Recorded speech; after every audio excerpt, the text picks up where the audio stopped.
بسم اللہ الرحمن الرحیم عن البراء رضی اللہ تعالی عنہ قال رأيت النبي صلی اللہ علیہ وسلم والحسن بن علی على عاتقه يقول اللهم انی احبه فاحبه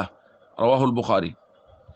حضرت براء رضی اللہ تعالیٰ عنہ فرماتے ہیں میں نے نبی کریم صلی اللہ علیہ وسلم کو دیکھا کہ حضرت حسن رضی اللہ تعالیٰ عنہ آپ صلی اللہ علیہ وسلم کے مبارک کندھوں پر ہیں، اور حضور علیہ الصلوۃ والسلام یہ دعا فرما رہے ہیں، اے اللہ میں حسن سے محبت کرتا ہوں، آپ بھی اس سے محبت فرمائیے۔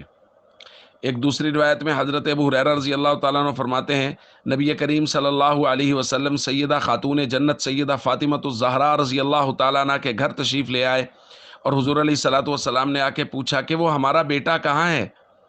حضرت حسن رضی اللہ تعالیٰ عنہ دوڑتے ہوئے تشریف لائے اور حضور علیہ الصلوۃ والسلام سے گویا لپٹ گئے، اور حضور علیہ الصلوۃ والسلام حضرت حسن سے محبت بھی فرما رہے ہیں اور ساتھ ساتھ یہ دعا فرما رہے ہیں، اللہم احببہ واحب من یحبہ، اے اللہ حسن کو اپنا محبوب بنا لیجئے اور ہر اس شخص کو اپنا محبوب بنا لیجئے جو حسن سے محبت کرے۔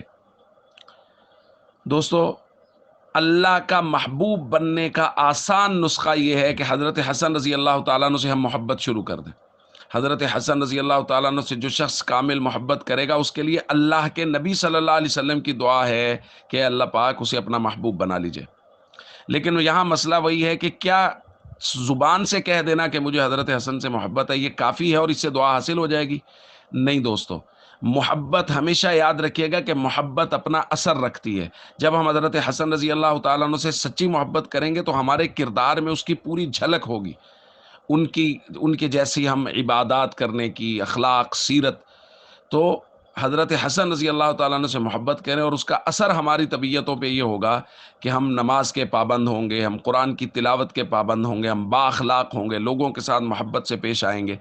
اس لیے حضرت حسن سے کامل محبت رکھیں تاکہ اللہ کے نبی صلی اللہ علیہ وسلم کی ہمیں دعا حاصل ہو اور ہم اللہ کے محبوب بن جائیں۔